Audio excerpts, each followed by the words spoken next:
Martin, tonight Ontario's Premier is expected to announce details of a plan as early as tomorrow to increase the number of surgeries done in privately run for-profit clinics. I think the devil's in the details. The province says the plan would shorten wait times and clear the surgical backlog in publicly funded hospitals, but will that actually help ease the strain? Plus, David was unapologetic about who he was, about his disability. remembering David Onley, the legacy left behind by the former Ontario Lieutenant Governor. And it's not selfish to prioritize your feelings and take care of yourself. We have to be our own biggest advocates, and once we feel like we're secure, we have to advocate for the people we care about as well. tomorrow is Blue Monday. We'll share strategies to help get you through. Plus, we'll take you inside an organization working to empower young people to speak openly about their mental health. This is CBC Late Night News.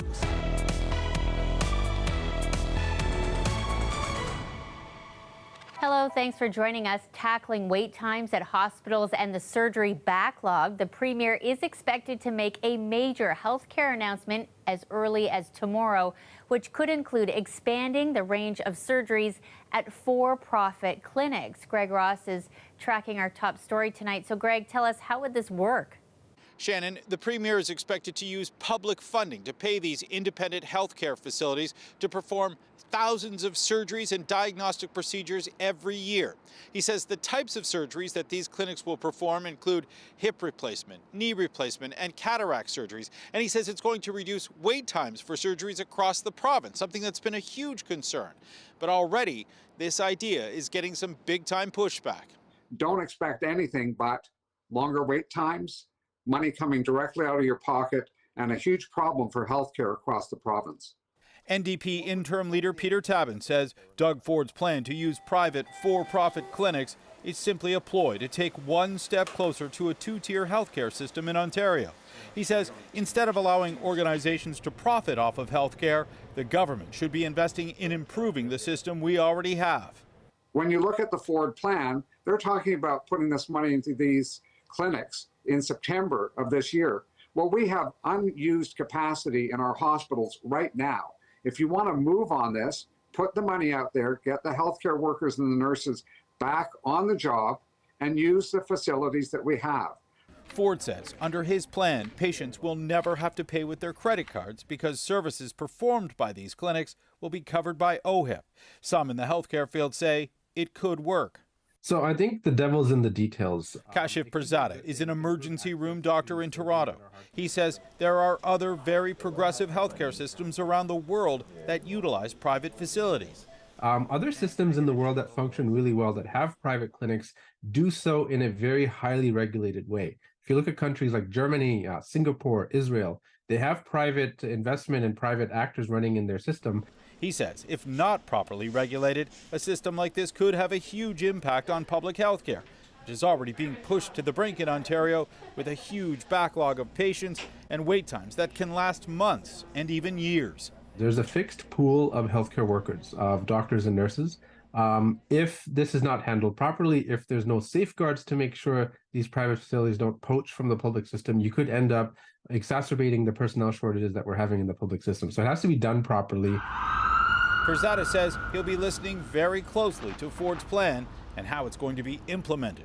To see how they're going to safeguard the public system, how are they going to ensure access, make sure that no one ever has to pay for anything, and how are they going to protect the labor pools in the hospitals that are really, really facing a shortage right now. For months now, the Ontario Medical Association has been pushing the province in a different direction. It has been calling on lawmakers to create specialized non-profit clinics to deal with the backlog in surgeries. The Premier is expected to unveil his new plans as early as tomorrow. Shannon? Thanks, Greg. He's reporting for us from downtown Toronto. Well, starting tomorrow, the Hospital for Sick Children will be ramping up surgeries. You'll remember sick kids had to scale back procedures in mid-November. That was due to a surge in demand in its intensive care and emergency departments. The hospital was hit hard with young people sick with the flu, COVID, and RSV. Officials say new admissions have returned to levels typically seen this time of year. People across the province and beyond mourning the death of Ontario's 28th Lieutenant Governor. David Onley has died at the age of 72. He was the only person with a visible physical disability to hold the post. Before taking office, he had a long career in television journalism, focusing on science and technology reporting. Clara Pasica spent the day speaking with people inspired by his tireless work as an advocate. They say they're determined to carry on his legacy and push for change. Serving from 2007 to 2014, David Onley was the first person with a visible physical disability to hold the role of Lieutenant Governor of Ontario. He's been a legend. He is a groundbreaking individual that works with communities at large. Anthony Frazina, a spokesperson for the Ontario Disability Coalition, says Onley's giant pushes towards systemic change live on. His foundation setting with the Onley Report really amplified that message that people with disabilities deserve autonomy, agency, dignity, and respect. Disability advocate Mayan Ziv thinks he had a unique way of lifting people up. She was invited to take his final portrait at the end of his time at the legislature. I just had hoped that I could do him justice with this portrait. And as I sat there in front of him in my wheelchair and he was in his, I realized that he really knew what he was doing. He could have had anyone take his picture. He gave me the chance. And he did that often. He would see things in people and invite them to fill that space. And I think it gave people tremendous hope and courage. Onley's peer, David Lepofsky, says building shared hope together helped him keep going too. David and I both love Star Trek. And I don't think it's just because we're sort of sci-fi geeks, though that helps. It's also because we were both really motivated by the optimistic vision of the future. And when you do disability rights advocacy, you need an optimistic vision of the future because the present can be pretty frustrating. Advocates say through their sadness, they're holding on to Onley's perseverance. There is a lot of work to do. And what he did so well was invite people to be part of the solution. After his time as Lieutenant Governor came to an end, Onley took a critical tone against Ontario governments. In the final year of his life, he was quick to criticize slow progress on recommendations he called easy to make life better for Ontarians with disabilities. Advocates say if politicians really want to pay tribute, now's the time to make those recommendations a reality. Clara Pasica, CBC News, Toronto. In other news tonight, Toronto police are investigating after a shooting in the East End yesterday evening that left 3 people injured. Officers responded to reports of gunshots being fired near Victoria Park and Lawrence East. They found a 26-year-old man suffering from gunshot wounds. He was taken to hospital in stable condition shortly after. Officers learned 2 other people also went to hospital. They too had been shot. Now, police don't know yet if all 3 victims are connected to the same shooting. They ask anyone with information to get in touch. People in Toronto may complain constantly that traffic in the city is among the worst in the world. Well, now they may have some proof. A new report ranks the city as 7th globally when it comes to total congestion in 2022. This information comes from INRIX, which is a major transportation data provider, and it ranks Toronto as 7th worst in the world, and that's out of 989 cities. So being in the top 1% suggests that the congestion is quite severe. According to the traffic data company, Torontonians lost an average of 118 hours from commuting. The report analyzed more than 900 cities and measured congestion by the number of hours of delay per year. A U of T professor says taking public transit could help solve some of the congestion headaches. The only way to solve congestion is get the cars off the road. And a very important means to do that is promoting public transit ridership as well as active modes of transportation. Toronto also taking the top spot for the most congested city in Canada and placed 4th among North American cities when it comes to traffic delay times. Other big Canadian cities like Montreal and Vancouver also got a place on the list, ranking 33rd and 58th, respectively. Sophia's with us here now. You told us to get outside today and enjoy the sunshine, and I did, and it felt amazing. I hope everybody got to be outside and enjoy that beautiful blue sky. Yes, what a difference it made just having the sunlight stream through the curtains. It'll make Blue Monday a little bit brighter as well, with the sunshine continuing on for tomorrow. Now, if you can't gripe about the traffic, though, like we did in our last story, you can gripe about the weather. It has still been cold, though. Yes, we have the sunshine. Extreme cold alert has been lifted by the city of Toronto, but yes, for Blue Monday, cold still sticking around a little bit. You will have mainly sunny skies again, at least for the first half of the day. We had sort of the lid taken off the pot. That's why we had this cold high pressure in place, but that sunshine was finally let back in for not just one, but yes, 2 days this weekend. As Shannon just mentioned, we got to really relish it today. I hope that you did, because if you were counting, like we put the numbers out to you yesterday, it's been 65 days since we had a 2-day mainly sunny stretch in the city of Toronto. Unbelievable. Now, if you wanted a little bit more variety and spice in your life, this upcoming work week will be the one for you. If you didn't like the gray, dreary skies that came from that blanket of cloud cover that gave us mild and rain and gray, you will have a little bit of everything this upcoming work week. Sunshine on Monday, rain on Tuesday, and then depending how the rest of the week shakes up, Shannon, a little bit of wintry mixing, snow showers, and maybe even freezing rain, which I will detail for you in the long range forecast. You've got it all for us tonight. We'll see you shortly. You're in luck. To an international story we are tracking now. It is Monday in Nepal and now a national day of mourning. A plane full of passengers on its way to a tourist town went down. At least 68 people are confirmed dead. Lisa Shing has more on what witnesses saw. A devastating discovery for those first on scene. The charred wreckage of a plane and remains of dozens of passengers. A rescue effort quickly became a recovery mission. We heard what sounded like loud thunder, says this resident. We rushed to the site. My friend went down to look for survivors and took out at least 35 bodies. This unverified video shared on social media appears to show the last moments before the crash. A low-flying plane suddenly turning on its side before going out of view. The Yeti Airlines flight was about to land in the resort town of Pokhara, a half-hour flight from Nepal's capital, Kathmandu. There were 72 passengers and crew on board, including some from India, Russia, and South Korea, among other countries. But most were Nepalese residents, their loved ones waiting outside hospitals for news. The incident was tragic, said Nepal's prime minister. All forces have been deployed for rescue operations. This crash, Nepal's deadliest in decades, and there have been many, 42 since 1946. Last year, 22 people died when a plane crashed on a mountainside after taking off from Pokhara.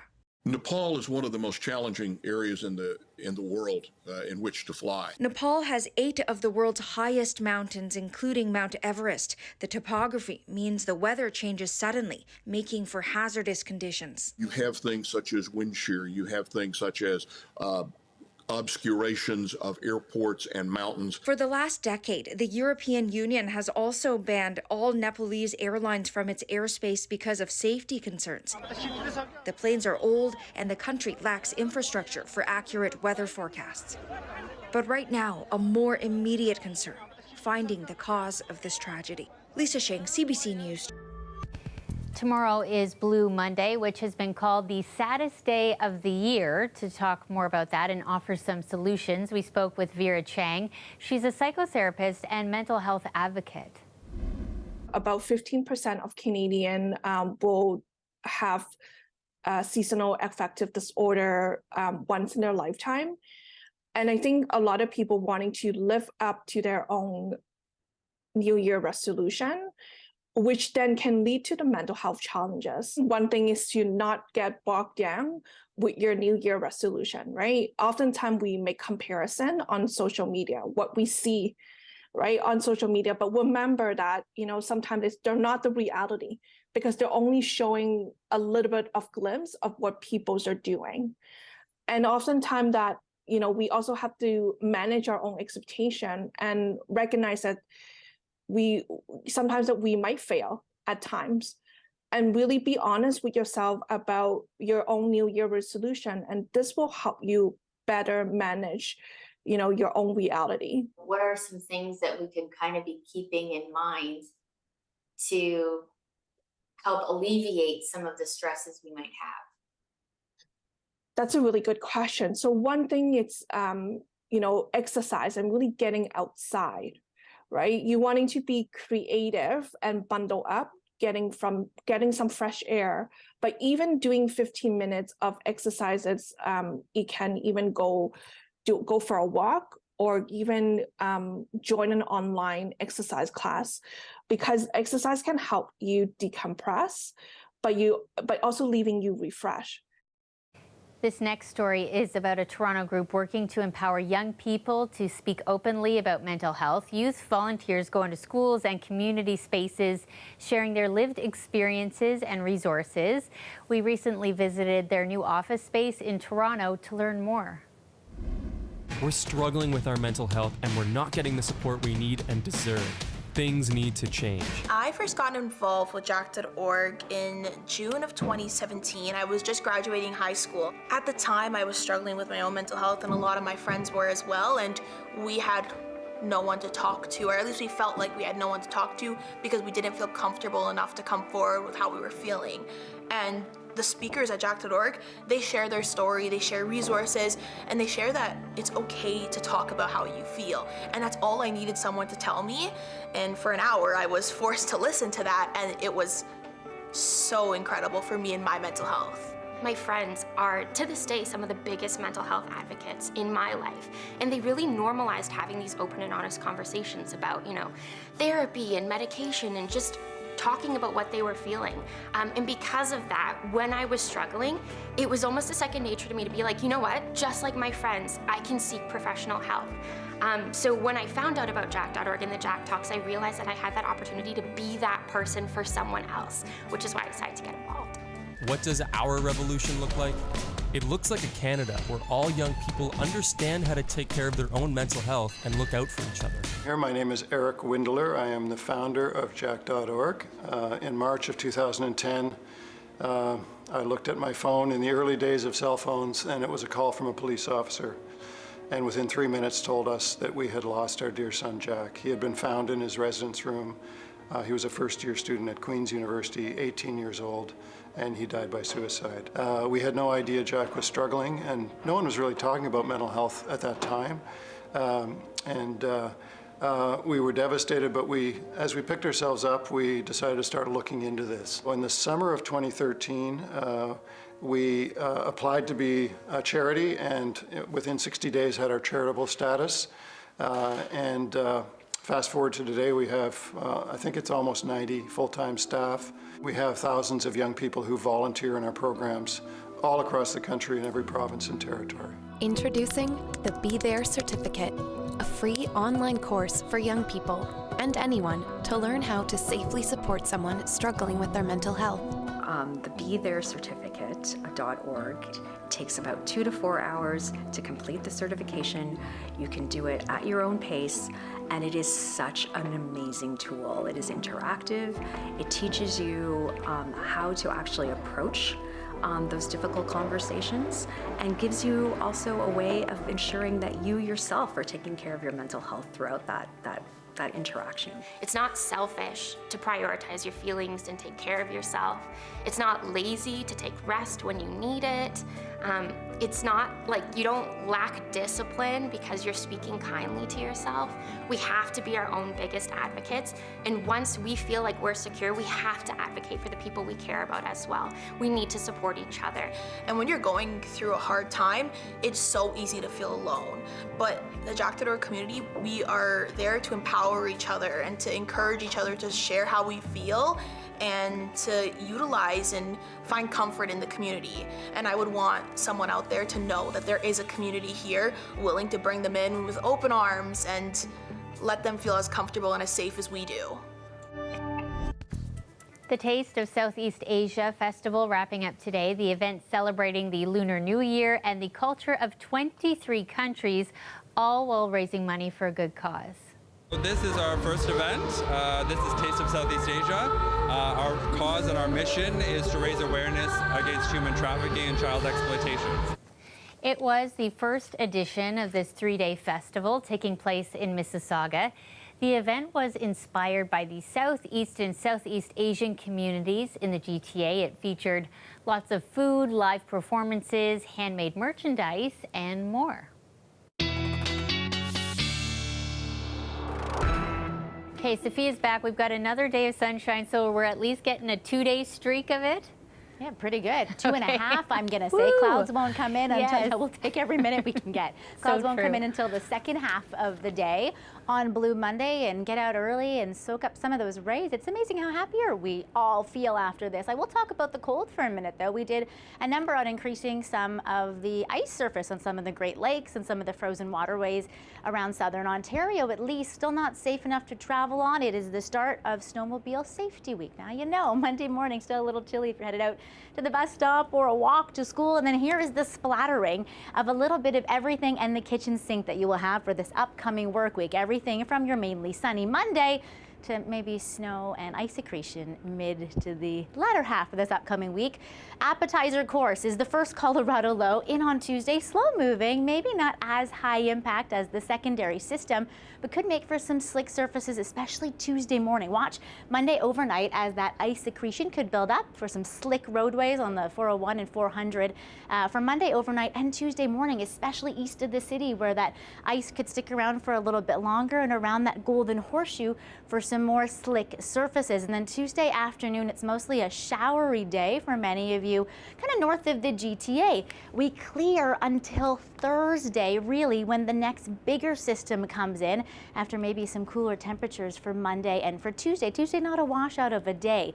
The potentially bigger system with this amplified pattern in the jet stream could have more of a winter signature, Shannon, but still not really cold enough to freeze that backyard rink if you're watching like we are at our house. Yeah, ice secretions, that's a new one for me. Okay. Did you like that? Learn It's something a new. 10-second word.